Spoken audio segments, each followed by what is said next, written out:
As promised, Rahim Allani is here from OCI Groups here in Toronto to have our bi-weekly discussion, I guess it is, about some opportunities on this side of the border. We'll discuss a few small cap names, but also some larger companies as well. We're going to stick to the tech sector today and have a look back, I guess, at some names that we've talked about in the past, why we've talked about them in the past a little bit, and just have a kind of a recap of what has happened.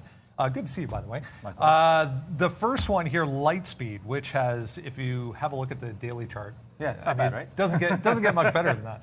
Yeah, I know. I think when we talked about it a few, I guess in the summer, early summer, it was around $100. They had made a couple of acquisitions, and being able to tuck those acquisitions in, they've done a phenomenal job rolling out. And as you've seen, the stock prices responded in kind. Good volume, and again, good share price movement. And this was. I think it was going back to like the 90, 100 kind of area. Yeah, it was sort of looking around that $100 range, and as soon as it broke through that 100 and it stayed consistent above that, what a move! It looks like it's just kept going and going, right? It's got good levels all the way up. And even in this, past couple of days, we've had a bit of a pullback. Obviously, if anyone's been sleeping, this thing's still at recent highs. So Lightspeed, big, huge, obviously well-known company. On this side of the border, let's continue along. VPT, one that I remember Venturepoint we talked about many times. They've been on the show going back a year or so ago as well. Yeah, so these are sort of the names that when we called out saying, hey, take a look at them, they've done well. And this is another one that's done well in that theme. I think when we first talked about them about 9 months ago, 10 months ago, they were somewhere around the 7.5 cent range. Right. They got up into the 60 cent range on strong volume. With a contract with an agreement with GE Health to GE Health would roll out their product. They're focused on cardiovascular, obviously. Yeah. And again, the CEO's been on. Now, what's happened since, there hasn't been an announcement from GE about sales, but GE does stuff when GE wants to do stuff. So the fact that they're in bed with GE is very good for them. And they're rolling out into additional hospitals and into additional research opportunities. So the stock has started to rebound again. It dipped off that 60-cent high, came back down into the 30s. Now it seems to have a base in and around 50 here. And one would imagine that when GE gets going, things will move. So that's another one I think that we, if you look at the year-to-date chart, we've done pretty well on that one. And a lot of these, when you add GE in any way, shape, or form to the conversation, you're going to get a very nice looking daily chart. Yeah. Voyager here is another one that we discussed previously. Yeah, and that's one sort of you sort of look at it and it was interesting, and it's interesting down, and it's interesting back up again. This one was definitely, though, when we talked about it, it was a proxy for whatever you believe the crypto market to be. So Voyager just moved over to the TSX from the CSE a little while ago, and just most notably for the football fans out there, they just signed a deal with Gronk. So all things Gronk. That'll help. That'll definitely help. In making just some marketing dollars going. So yeah, if you look at Voyager, again, when we talked about it, it was around that $20 range. And again, just depending on how you viewed the crypto world, I view it as a proxy for. So it had gone up when we talked about it. It's come back down because of what's happening with the crypto world. And again, just if you want to utilize that as a proxy for what's happening in crypto. Yeah, I was just trying to pull up a chart here, but my data is not loading. But trust us when we As we talk in a tech segment about tech. We're having data issues. SOLV, the next one. Yeah, so Solve's the one that we talked about again earlier on.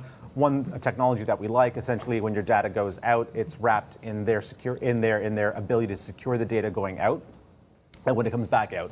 So they can't stop a cybersecurity hack, but what they can do is ensure that when your data's gone in, if it was a 1, if there was a hack, not a hack, when the data comes out, it's still a 1. So we liked the technology overall. I think when we talked about it, it was around 10, 15 cents.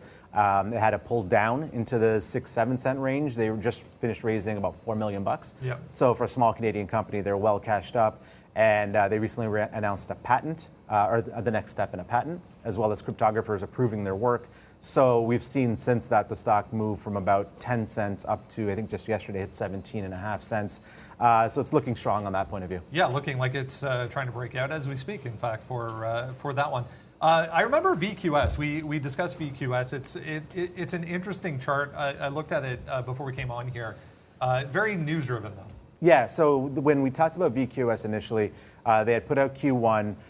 They had sort of reconfigured post-COVID what was going to happen and focusing on the segment that drove business for them. So they had a really strong Q1, and the numbers looked really good. Thereafter, they had a very poor Q2. Analysts were expecting about a 5-cent loss, and I think they were around a 40, 50, 60, 70-cent loss. It was much larger than they expected, and you saw the stock price trade down significantly off of that. Now, they just raised a bunch of cash in the U.S. with a registered direct offering.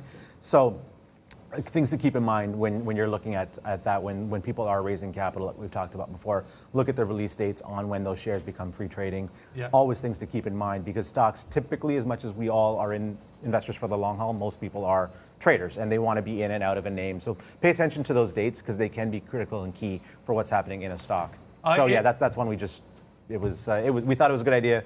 It seemed like a good idea. Yeah. But yeah, when you have a bad quarter like that, stock's going to go down. Headline driven. It's amazing to think, but we're coming up to obviously the end of September, which means the end of the quarter. Yep. Going into Q4, when we see Rahim next, we'll do a little bit of a discussion on not only what to expect going into Q4, but maybe have a look back as well at some other areas of the market that we have discussed in the past. For sure. And come up with some more ideas, guys, for Q4. Again, some thoughts and some ideas on possible opportunities on this side of the border. Again, a few of the names that we'll discuss with Rahim are obviously interlisted as well. Sure. Good to see you, as always. Rahim Allani, OCI Groups here in Toronto.